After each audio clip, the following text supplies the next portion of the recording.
Unidade 4, Energia, Conservação e Transformação. Aula 17, Revisão e Avaliação. Olá, boa tarde a todos, queridos alunos e queridos professores presenciais. Vamos para a nossa última aula de Biologia, hoje, né? Então, nós vamos ter a nossa revisão e depois vamos ter a nossa avaliação da quarta unidade. Então, a gente vai rever alguns assuntos que vão estar presentes na nossa avaliação. Vamos lá?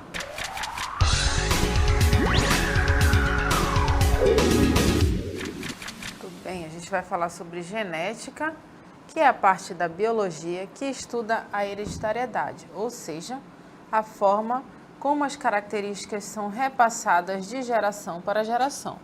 Então, a gente usa o termo genética, genes, constantemente nas nossas falas, né? Quando a gente se refere muito a quando nós parecemos com alguém, com os nossos pais, com os nossos avós, né? A gente diz que a genética é forte, né? Que aquele menino tem um gene igual do pai, né? O gene ele da aparência. Então, a gente utiliza esses termos em forma aí de características que são hereditárias. E é isso mesmo, tá? Então, a genética, ela é a parte da biologia que estuda todas essas características que passam de geração para geração. E aí na imagem a gente vê essa cachorrinha levando os filhotes para passear e ali temos os filhotes todos muito parecidos entre si e parecidos com a mãe. O que acontece também entre parentes, né? Entre filhos, pais, né? Com os avós e com os tios também. Nós possuímos na nossa família várias características que são inerentes a ela, e aí outra família vai ter outras características, e aí as pessoas se tornam bem parecidas. E se tornam parecidas não só na sua aparência física, mas também no seu jeito, não é mesmo? E aí quem estudou primeiro sobre genética, quem deu origem a tudo isso que nós conhecemos hoje como genética, foi o Gregor Mendel.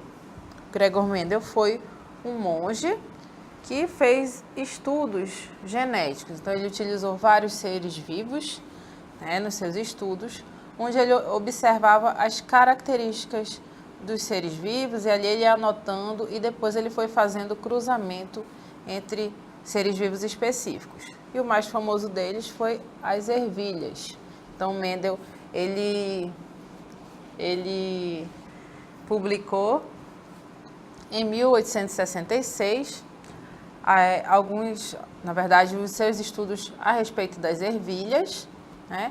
E lá ele ficou praticamente esquecido, porque ele era um monge, ele era formado, sim, mas era um monge, então ele não tinha ali ele não era muito conhecido na vida acadêmica, né? Ali nas universidades da época.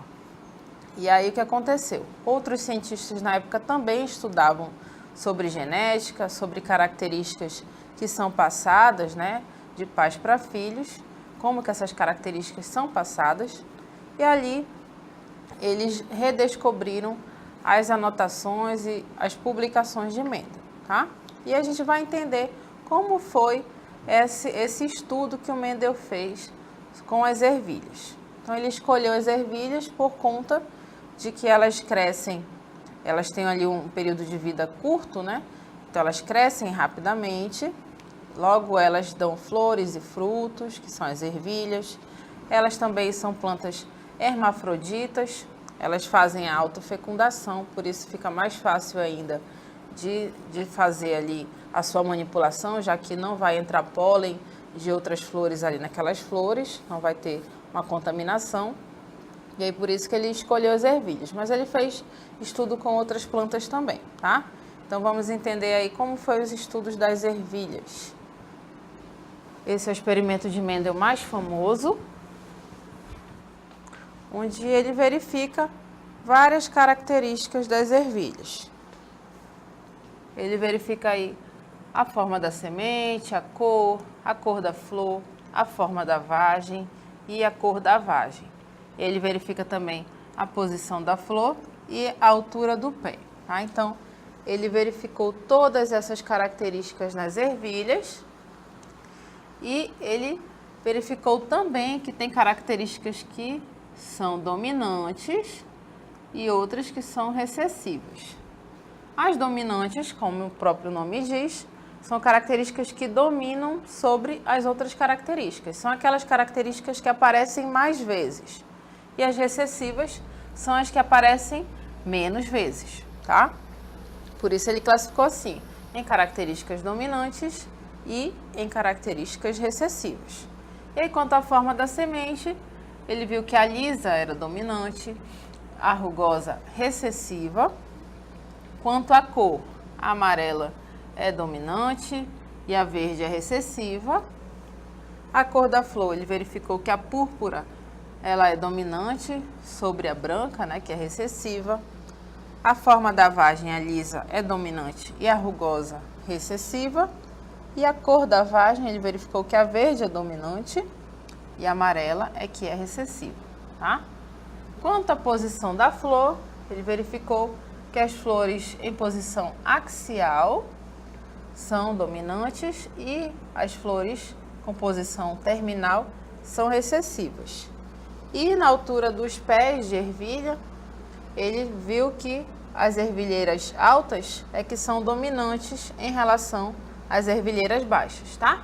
Então esse foi o experimento de Mendel, onde ele verificou características dominantes e recessivas.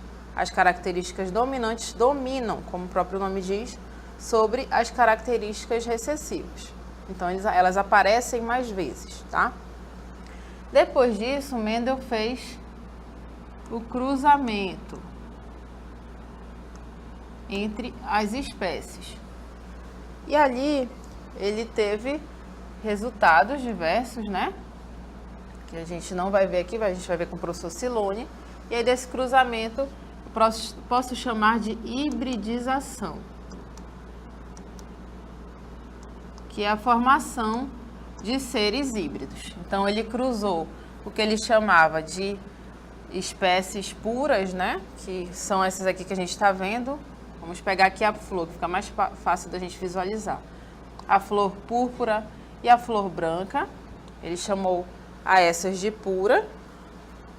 E ele fez o cruzamento entre elas, que foi um processo de hibridização. Então, um ser híbrido é aquele ser que é misturado, que tem características tanto de um ser vivo quanto de outro, tá? Então, depois do cruzamento, ele viu e fez o processo de hibridização.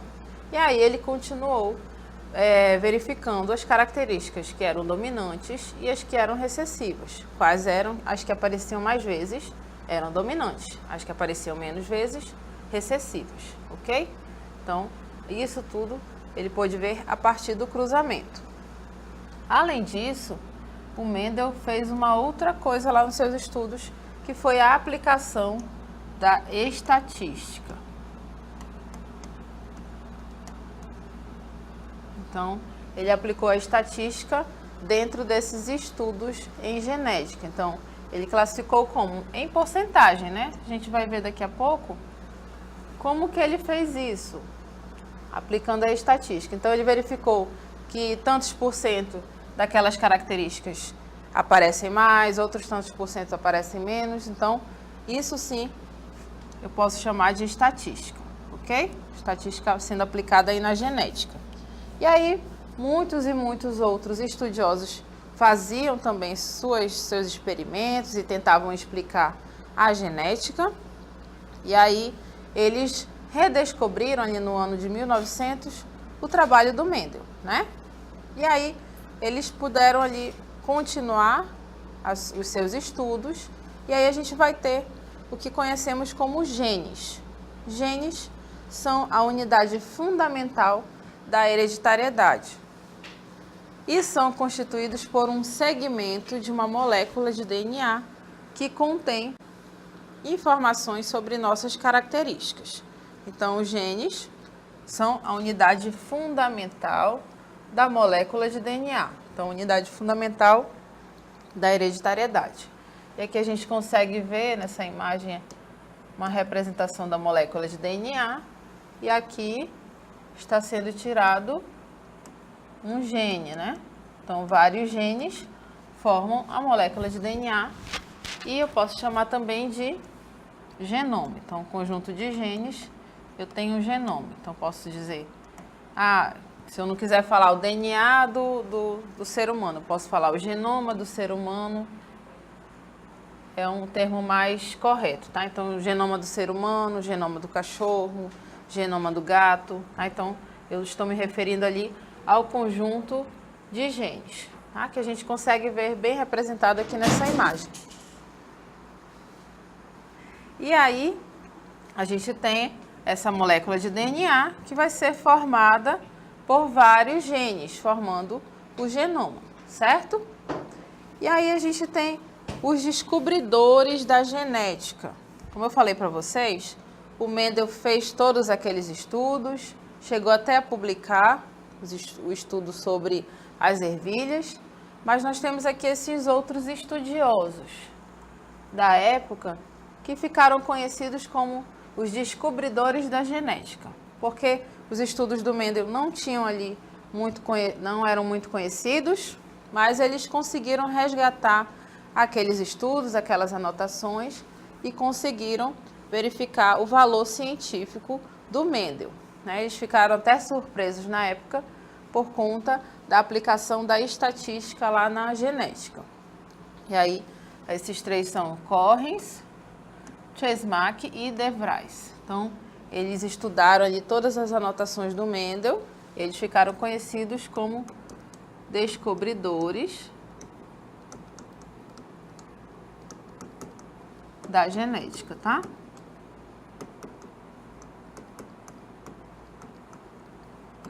E eles deram o devido crédito ao Mendel. Eles chamaram o Mendel de pai da genética.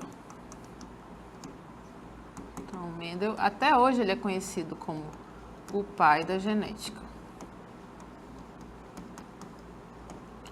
Infelizmente, quando ele foi reconhecido, ele já não era mais vivo, tá?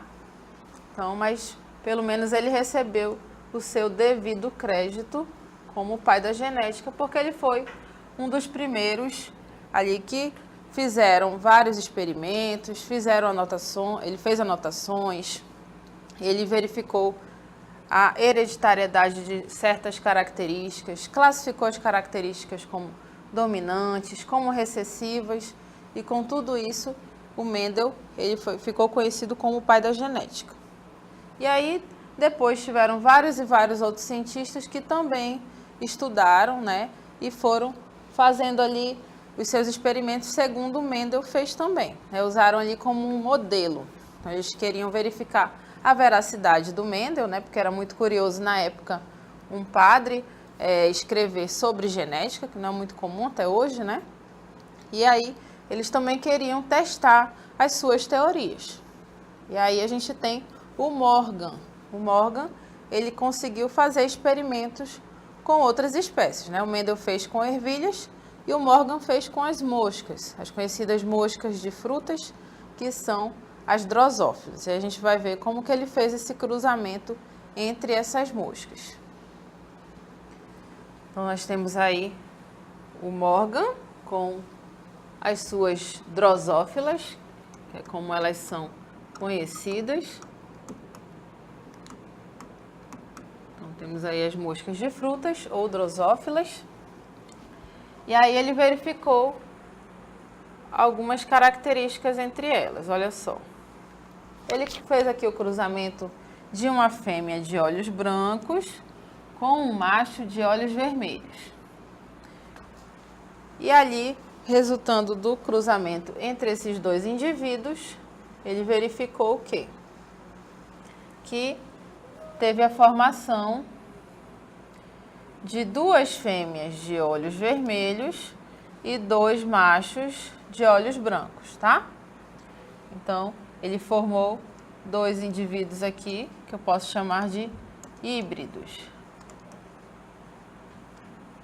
Então, eles têm características de ambos, né?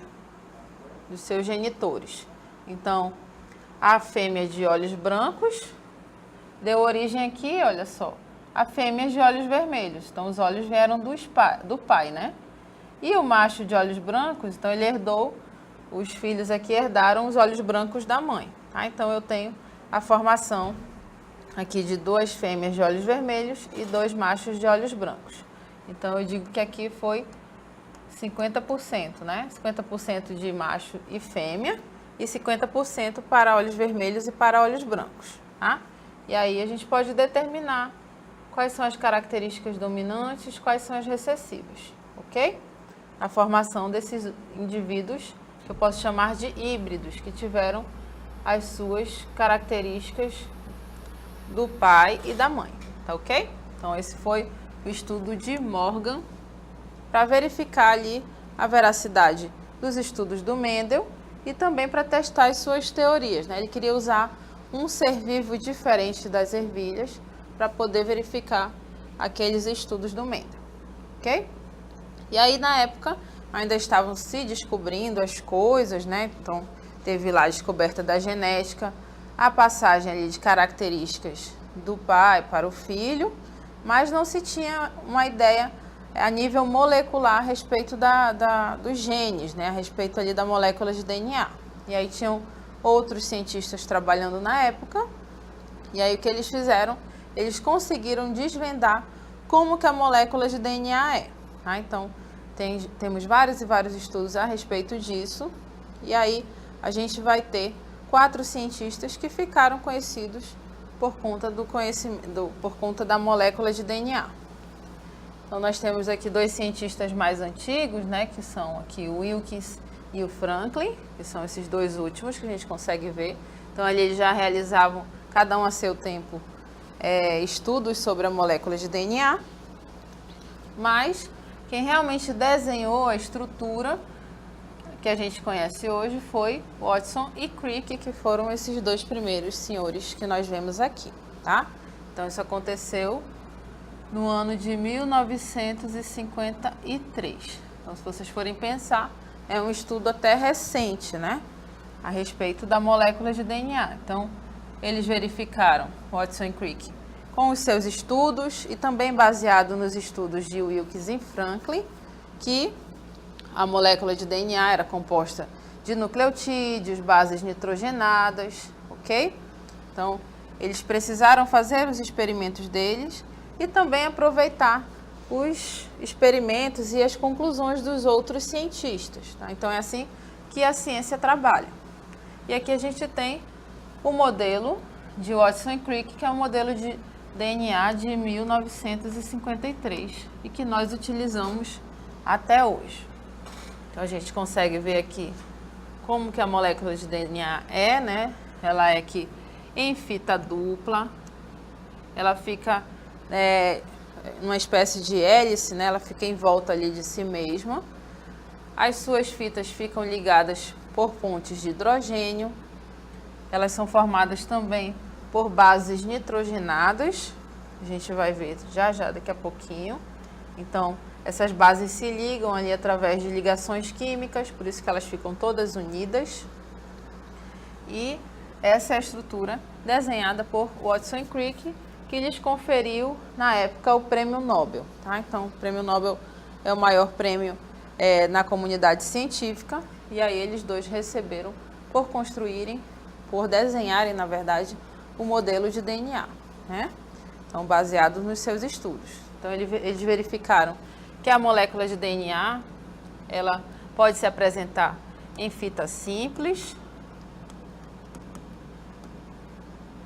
mas ela tem uma capacidade de se autoduplicar, então ela pode ficar em fita dupla, né? Então, geralmente, a molécula de DNA fica em fita dupla, e aí quando ela se apresenta dessa forma, em fita dupla, as suas bases nitrogenadas se ligam através de pontes de hidrogênio, e aí ela fica nesse formato aqui, que a gente chama de helicoidal, ok? Fica toda ali em volta, né? Parece um cacho de cabelo, ok? Que a gente tem a molécula de DNA e a molécula de RNA. Então, a gente consegue ver ela melhor nessa imagem, né? Então, DNA é uma sigla para ácido desoxirribonucleico e ela é composta pelas bases nitrogenadas citosina, guanina, adenina e timina, certo? E aí se descobriu também depois a molécula de RNA, que é a sigla para ácido ribonucleico. E aí, o RNA vai ser formado pelas bases nitrogenadas, citosina, guanina, adenina e uracila. Lembrando que a molécula de RNA vai diferir da de DNA justamente por conta dessa base nitrogenada aqui. A molécula de RNA possui uracila e a molécula de DNA possui timina, ok? E aí a molécula de DNA vai encontrar sua estabilidade ficando em forma aqui de fita dupla, que a gente vê aqui nessa imagem. E a molécula de RNA sempre vai se apresentar como uma fita simples, ok? Isso pode acontecer com o DNA também, ele vai continuar sendo DNA, mas ele vai se autoduplicar e vai ficar nessa estrutura aqui que nós vemos, certo? Além disso, o RNA, olha só, ele consegue fazer cópias da molécula de DNA. E isso vai nos dar o que chamamos de dogma central da biologia, em que o DNA, além de sua capacidade de autoduplicação, também é capaz de originar uma fita de RNA, que, por sua vez, possui o código para a síntese de aminoácidos para formar a cadeia polipeptídica. Então, por que o RNA copia algumas informações do DNA? Para produzir cadeia polipeptídica, ou seja, produzir proteínas, certo? Então, nós temos aí o dogma central da biologia. Então, nós temos o DNA, ele tem a capacidade de se autoduplicar, então se ele estiver em fita simples, ele consegue se autoduplicar e ficar em fita dupla, naquela forma helicoidal que nós vemos. Ele consegue também fabricar, né, uma molécula de RNA, e o RNA ele vai ter a capacidade de copiar algumas informações do DNA para produzir proteínas a partir de aminoácidos, né? Então, vários aminoácidos juntos, nós temos a formação das proteínas. E as proteínas são muito importantes, né? A gente já falou para vocês.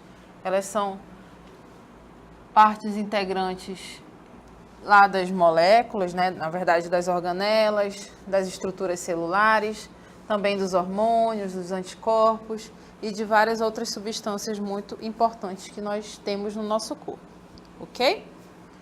E aí, na nossa outra imagem, a gente tem um mapa cromossômico. Então, falamos para vocês já dos cromossomos, onde cada espécie de ser vivo vai ter um número de cromossomos. E aí, na imagem, a gente consegue ver o mapa cromossômico, o mapa cromossômico do ser humano, onde nós vemos ali 22 pares de cromossomos autossômicos. E o último par de cromossomos, nós temos os cromossomos sexuais, né, que vão dar ali o sexo da pessoa, se ele é masculino ou feminino. E aí a gente vê como que são cada pares de cromossomos, certo? E a gente consegue encontrar todos esses cromossomos nas nossas células do nosso corpo. E a gente consegue identificar uma pessoa, às vezes, por uma célula dela, um pedaço de tecido dela que tenha ficado no local, certo? Falamos ainda para vocês sobre o fenótipo. Fenótipo vão ser aquelas características que nós conseguimos enxergar das pessoas, né? O cabelo, a cor do cabelo, a cor dos olhos, cor da pele, formato do nariz, formato da boca. Então, a todas essas características que nós vemos, nós chamamos de fenótipo. E o fenótipo vai ser o genótipo. Genótipo é o conjunto de genes das pessoas, né? Todas as características da pessoa está contida ali no genótipo. E aí o genótipo interagindo com o ambiente, nós vamos ter um fenótipo, tá? Então são as características que nós conseguimos ver. Então já houve estudos em que se separaram gêmeos idênticos e foram colocados em ambientes diferentes. E aí eles verificaram que depois de um certo tempo, aqueles gêmeos, mesmo eles sendo idênticos, eles vivendo em locais diferentes, eles tinham uma aparência diferente, por conta mesmo da interação do genótipo deles com o ambiente, tá certo? E ali nós temos o exemplo de gêmeos idênticos. Os gêmeos idênticos, eles possuem o mesmo genótipo, o mesmo conjunto de genes, porque eles têm ali na sua formação, né, eles eram inicialmente um único óvulo e um único espermatozoide, fecundou o óvulo, e depois as células se dividiram, e ao invés de aquelas células formarem um único ser vivo, eles formaram dois seres vivos, né? Podem formar até 3, 4 seres vivos, idênticos. E ali eu tenho os gêmeos idênticos que têm a mesma carga genética, o mesmo material genético, tá? Então, eles são idênticos geneticamente. Então, as íris, né, que a gente consegue até com a íris diferenciar as pessoas, é como se fosse impressão digital. A impressão digital também deles é idêntica, tá? Então, suas células, tudo deles é igual, certo? E aí, com a genética, nós tivemos vários e vários avanços científicos. Então, a genética, ela modificou completamente o mundo atual, tornando possível, por exemplo, criar clones, como a gente pode ver na imagem a ovelha Dolly, alimentos transgênicos, resistentes a pragas, né? Então, temos alimentos hoje que nós consumimos e nós nem sabemos se são transgênicos ou não, mas são.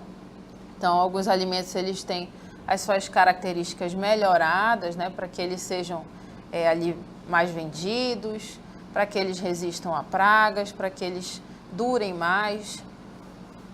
Temos também ali com a genética, nós temos os testes de paternidade e a solução de crimes. Como eu falei para vocês, por uma única célula, o tecido, sangue, esperma deixado no ambiente, a gente pode reconhecer uma pessoa, tá? Mapeamento de doenças e realização de aconselhamento genético também faz parte dos avanços científicos e tecnológicos.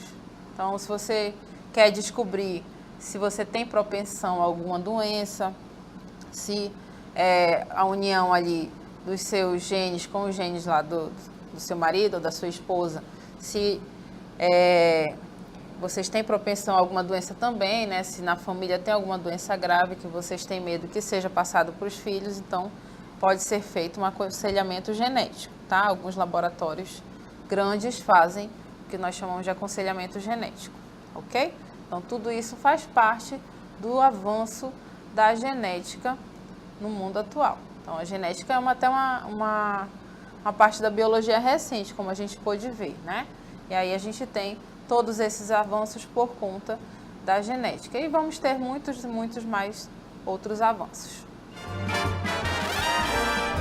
A sua aula continua no próximo vídeo.